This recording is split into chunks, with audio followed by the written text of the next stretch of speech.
Hello Pawan, నేను అజయ్ని. చెప్పరా అజయ్. ఇది నెట్ లో సెర్చ్ చేస్తున్నాను రా. నెట్ లో సెర్చ్ చేస్తుంటే ఇది నేవీని రైల్వే పడ్డాయి, ఆర్ఆర్బీ పడ్డాయిరా. పెట్టరా. ఆర్ఆర్బీ గురించి తెలుసా నీకు? తెలియదు. ఏంటి చెప్పు, ఏంటి వర్క్ ఏంటి? వర్క్ ఏంటంటే ఏం లేదురా. ఇప్పుడు ట్రైన్లో వెళ్తా ఉంటాయి కదా. ట్రైన్ వెళ్ళినప్పుడు దారిలో ఒకసారి కరెంట్ పోద్ది. కరెంట్ పోయినప్పుడు లైట్లు ఆరిపోతాయి కదా. మరి లైట్లు ఆరిపోతాయి. లైట్లు ఆరిపోయినప్పుడు ఏంటంటే నువ్వు ట్రైన్ కి ఎదుర్కొంటాను బ్యాటరీ లైట్ పెట్టుకుని పరిగెట్టాలి. చేస్తావు మరి నువ్వు. అది నువ్వు అప్లై చేస్తున్నావా? అంటే మా డాడీ అన్నారు నువ్వు ట్రైన్ ఎదుర్కొండా పరిగెట్టలేవు, వద్దురా అన్నారు. అంటే నేను ఫిట్ బాడీ కాదు కదా అది. నేను నేవీకి పెట్టుకుంటున్నాను, నీకు రైల్వేకి పెట్టినా. మన వాళ్ళు ఎవరైనా అప్లై చేస్తున్నారు రైల్వేకి? లేదురా, అంటే వాళ్ళు కూడా కొంచెం ఫిట్ గా లేరు. కానీ ప్రమోద్ గడు అప్లై చేస్తున్నాడు. ప్రమోద్ గడు ఫిట్ గా ఉంటాడు కదా, ఆడు పరిగెడుతున్నాడు. ఇంకోటి ఏదన్నా ఇంకోటి ఏంటి? అది నేవీరా. అది ఏంటంటే దాని గురించి చెప్పు. షిప్లు ఉంటాయి కదా, షిప్లు వెళ్తాయి కదా,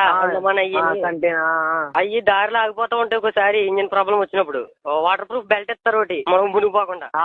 సముద్రంలో దూకేసి షిప్లు గంటాలి. నీకు ఈతొచ్చు కదా, నువ్వు దూకేస్తావు కదా. నాకు ఈతొచ్చురా. అదే నీకు ఈతొచ్చు కదా, నీకు నేవీకి. నాకు ఈతొచ్చు, నేను నేవీకి పెట్టుకుంటున్నాను. ఇంకేంటి పెట్టారా బాబు? డబ్బులు అయి నేను పంపుతాను. వచ్చిన డబ్బుల గురించి ఆలోచించరా బాబు. డబ్బులు నా దగ్గర బోల్డ్ డబ్బులు ఉన్నాయి. అదే ప్రమోద్ గడు అవినీతి పెడతారా? ప్రమోద్ గడు అవినీతి గడు వాళ్ళు రైల్వేకి పెట్టుకుంటున్నారు. ఫిట్ బాడీ కదా, పరిగెట్టగలరని. ఆర్ఆర్బీకి పెడతారా? మరి నువ్వు నేను పరిగెట్టలేను కదా, కొంచెం ఫిట్ బాడీ. పరిగెట్టలేనా?